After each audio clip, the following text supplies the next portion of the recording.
Maqaaya suusii sasobeen beenneen na sobani. Maqaaya suusiin guyyaa sadii tabbaa qabeenyaa taata addunyaarra naannofta jedhani an abbaa qabeenyaas hin taane addunyaarras hin naannofne wangeelaan hin sobamu. Yesuus dhugaadha. Maaliif sobdan maqaaya suusiin jedheen kiristaanota biratti mana kootti gaafannaan na arrabseedhanii maqaa na balleessaa jiru. Kana deebisuun koo dirqama waan ta'eef isin hin arrabsine raajii sobaa immoo jallisuma keenya sana akkaltaan.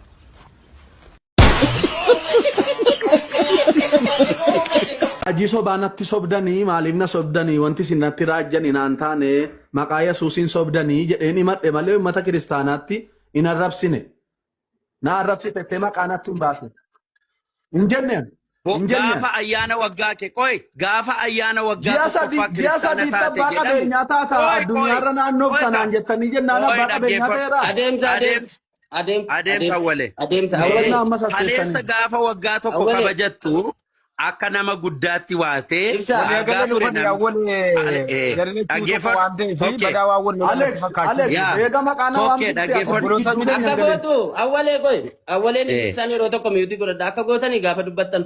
Tokkummaati mana kana kabachiisi tokko tokkoon yaada namarraa fuuta. Gaafa awwaleen dubbatu namni biraa dubbatu. Waan gaafii irratti qabu qoy qabxii qabachaa deemi.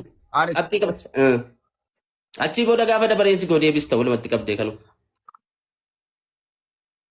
Ibsaatu awwalee gaaffii afaanii gaafate. Kanaaf awwalitti dhiise. Ibsaa fi awwalee wal beekan hiriyaa waan turanii fi amma wal dhabuu danda'an.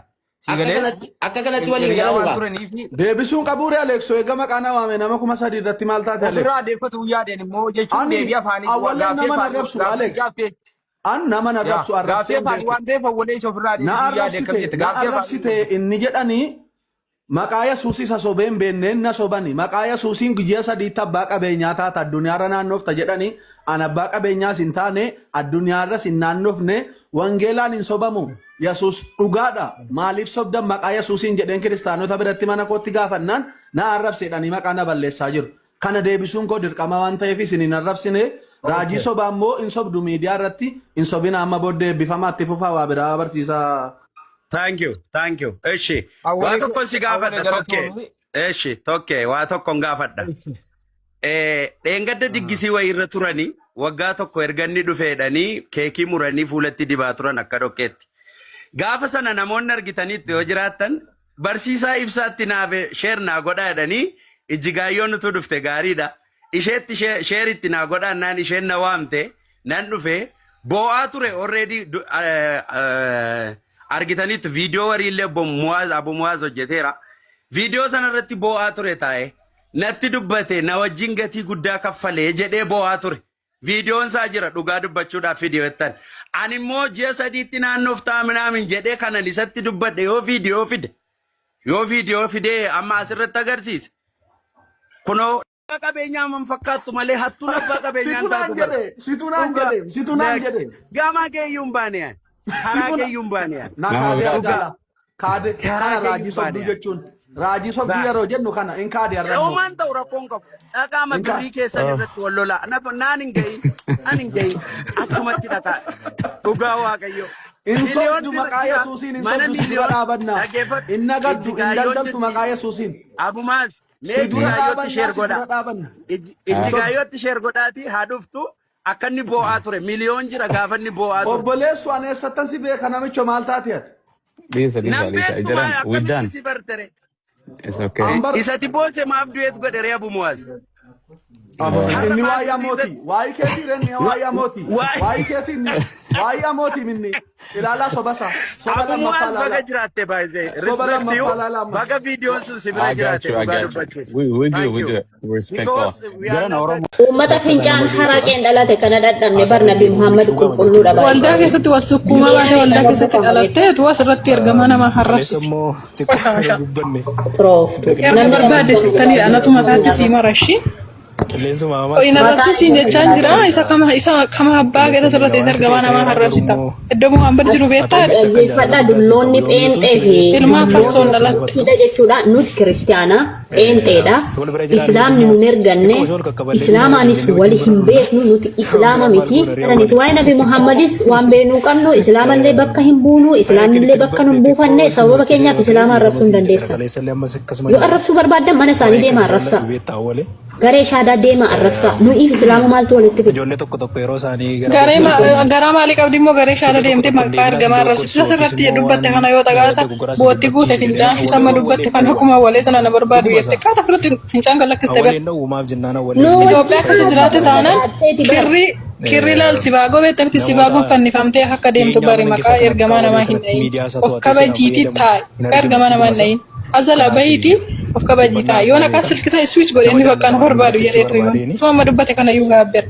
Jiraate yaa'u akkuma na beektu gaa anaafatis nagaadha alloogiin jaalladhu nama tokko wallolta jechuun waleedhaa wallolta jechuu miti garuu waan tokko jira maallaqa ati gargaaramaa turte sana keessa akka obboleessaatti yookiin akka kiristaana tokkotti keessa ture yeroo si gargaaru si gargaarsisus yeroo arrabsamus warra arrabsamaa turan keessaa tokko.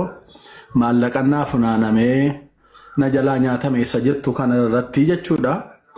Amma funaanames amma sitti kennames nu beenna ragaa qabna waan ta'eef atammoo amma funaanameef amma si qaqqabuu dhabe amma nyaatamte ragaa qabda moo miiruma aarii amma deemaa jirtu jibbaa si keessa jiru faasaarta moo maqaa nu balleessuudha moo ragaa qabda miilo. Maqaa isa kamiin hin balleessare maali? Jibba isa kamtu na keessa jiran jibbi tokko na keessa hin jiru maqaa balleessiidhaanis miti birrii liqiitu sirra gaafa jedhamu qoy liqiitu sirra liqii siif jennee liqeeffannee jirra gaafa jedhamu hundegena maal jechuudha liqiin siif liqeeffatameera inni ragaadhaan haasa'ama garuu ati ragaa qabdaadha maallaqa si nyaachuu maallaqni kee nyaatamu moo yaaduma haasaa jiru. Birrii meeqa akka funaanan meeqatu funaanan meeqa kan funaantan odiitii meeqa gootan. Isa gaafachuun mirga keeti garuu nan nyaatame na jalaatame yeroo jettu fakkeenyaaf akkuma obboleessi keenya Ustaaz Ahmad yookiin Muhammad kun jedhe miliyoonni tokko funaanamee ragaan qabaa 700 jannatti kenname 300 na jalaafe jedhee ragaa qopheeffatee himata.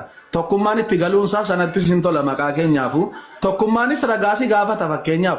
Meeqa si funaaname meeqa sitti kenname meeqa si qaqqabe meeqa nyaatame kan jedhamu kun booda sis ragaa si gaafachiisa ummata biratti sobduu si godha waan ta'eef ragaa qabda moo callisteetuma aasaa jirtaadha wanti naan galleena. Maali koo dhaggeeffadhu liqii ije birriin kosiya meeqa funaaname birriin fidaa inde warri odiitii keessaa qaban naa beeksisanii kaa. Birriin inni tokko akkaawuntii ittiin namni gargaarsifamu irratti funaaname. Birrii isa xabaqaa sii taa'ame sachitti of meeqa kaalkuleet gootan meeqa lafa gootan. Isa nu gaafattee nu naasoftee dhabdeetta. Birrii inni jedhamu inni lammaffaan immoo akkaawuntii kee irratti galee miiliyoon akkaawuntii kee maxxanfattee ati koofii keetti naa bilbiltee.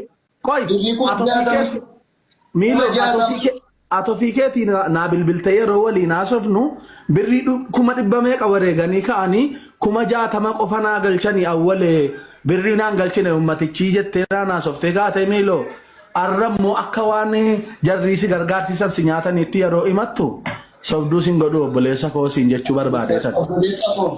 Ani dhimma namaan qaban dhimma eenyu wajjin nama walitti bu'u tokkoof illee hin qaban sii galee. Nama wajjinis wal dhabuun barbaadu dhiiseera haa ta'u hunduma. Kanaaf hunduma keessaniif turtii gaarii isiniif haa ta'u. Maal tola ciqicidhii mana baana geesseena. Ilaamee miliyoon waa tokko jira kaa.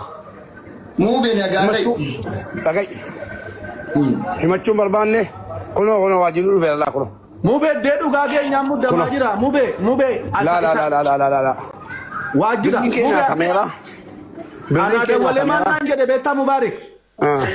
Akkaawuntii gargaarsi isin inni lammaffaanii akkaawuntii isaarratti gargaarame beektaa. Achumaan maal waliin ati lama jedhii kasoolaan bukkeetti kan gargaarame meeqa? Qoy mubeettanii meeqa? Sadaffaa ilka. Sadaffaa? Soolaan biratti hin gargaaramne tokko. Atafaan keetii yeroo sii dawwalu birrii 100 meeqa naa wareeganii ka'anii birrii 60 Itoophiyaa qofa kan akkaawuntii korra galee awwalee rabbi si haa agarsiisu naan jettee waliin hin haasofnee nu miilo. Abbaate dhageeffamiti dhuguma birrii kunoo koo birrii xiqqeessee koo birrii 150 bichaadhaan kan funaaname doolaara kan ergamee nama meeqa? Doolaara kan ergame warra ergan qabdaa ragaa moo afaaniin haasaa ragaa si gaafata bar naxaa maqaa namaa balleeffame ko maqaan namaa baduu hin danda'u ragaa barbaadaa bar wantuun dibiiloo. An ragaanan qabanii ragaanan qaba. Ragaa qabaan naan gaafachuu hin dhiisin anuusin deeggara yoo ragaa qabaatte. Ragaanan qaba. Ragaa nama doolaara galche birrii galee hunda isaanii na erganiiru keessaan. Akkam Abu Muaz jirta abbo nagaa keessanii Yesuusuma gabbise maal si nyaachise galanni saafa ta'u maal nyaatte foonii fi dhiiga isaatiin se isin maal nyaattu amaal foon namaa nyaadhu kaani foon reetiin nyaadha fiyyel sigaano nu foon namaa nyaanna foon Yesuus foon kootii fi dhiiga kooti kuni nyaadhaa jedhee bar maal jechuudha hiikaan saasinii galeeraa garuu maal naa galan naa hin galle afura qabdaa fi naa himi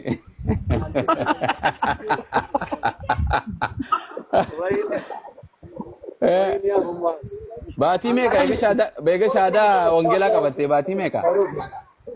Baatii meeqa amma? Baatii sadii guuteedha miti? No, baatii sadii moo?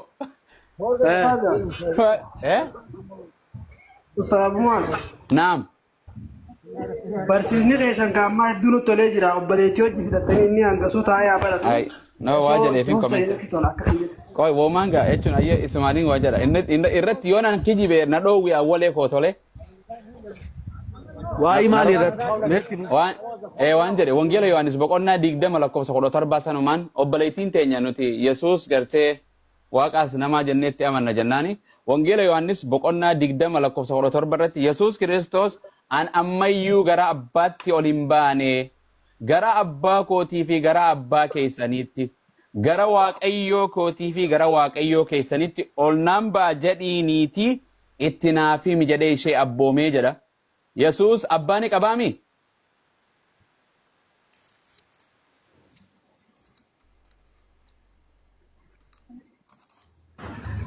Maqaa isaatiin maqaa waaqa tokkichaatiin haadhayyuuyyaatiin hin beekta waan beeba waa arge egaa okay akkas kana si guddisaa qoya bi si guddisaa okay eenyu ota warri Yesuus okay abba akka Kiristiyaan ni amanti masarataatu masi ni amanta Yesuus Kiristoos abba yaa abbaa ko yarichi geera xoofoo dhiphina abbaan na ergeo Yesuus abba qabeettee amantaami numa amanaami kiristaanii abbaa akka qabu ni amantaami abbaa hafuura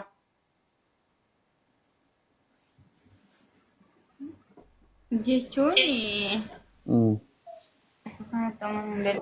abbaan qaba jedheetu sin dubbanne kunoo ka abbaa ko samana abbaa ko jedhee eeywa duba abbaan nitti amanaa jedhe san abbaan qabu moo qabu jechuu kiyya awwaleen baatii sadii amatattuun dhufuuli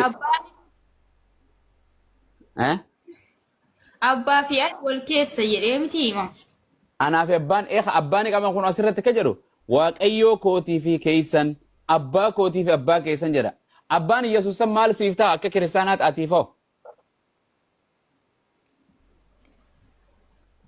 akaakayyoo maarree akaakayyoo taa'atte maalirratti Rabbi si haa laaffisu ati hordofin inshallah waa takka Yesuus abbaan qabu jedhee mana kiristaanni Ego kanan gaafadha ka islaama kiristaanaan ta'e jedha kana siyaasa Yesuus waa abbaan qabu moo qabu Yesuus anaa fi abbaan wal keessa jedhee abbaan Oi me jabaa tokko dhufe Yesuus abbaan qabu moo qabu kiristaana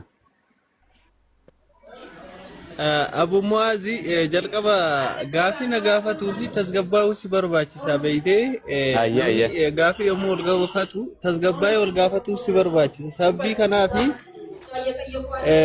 Ani gaafii tokko garee shaadaa gaafadhuudhaan jedhaniiti sababbii sanii fi si gaafachuuf dhufee gaafii dandeessaa. Sinjaani ammaan tana tagaafatu sinjaan boodaaf gaafattaati amma gaafii abmuwaas deebisi.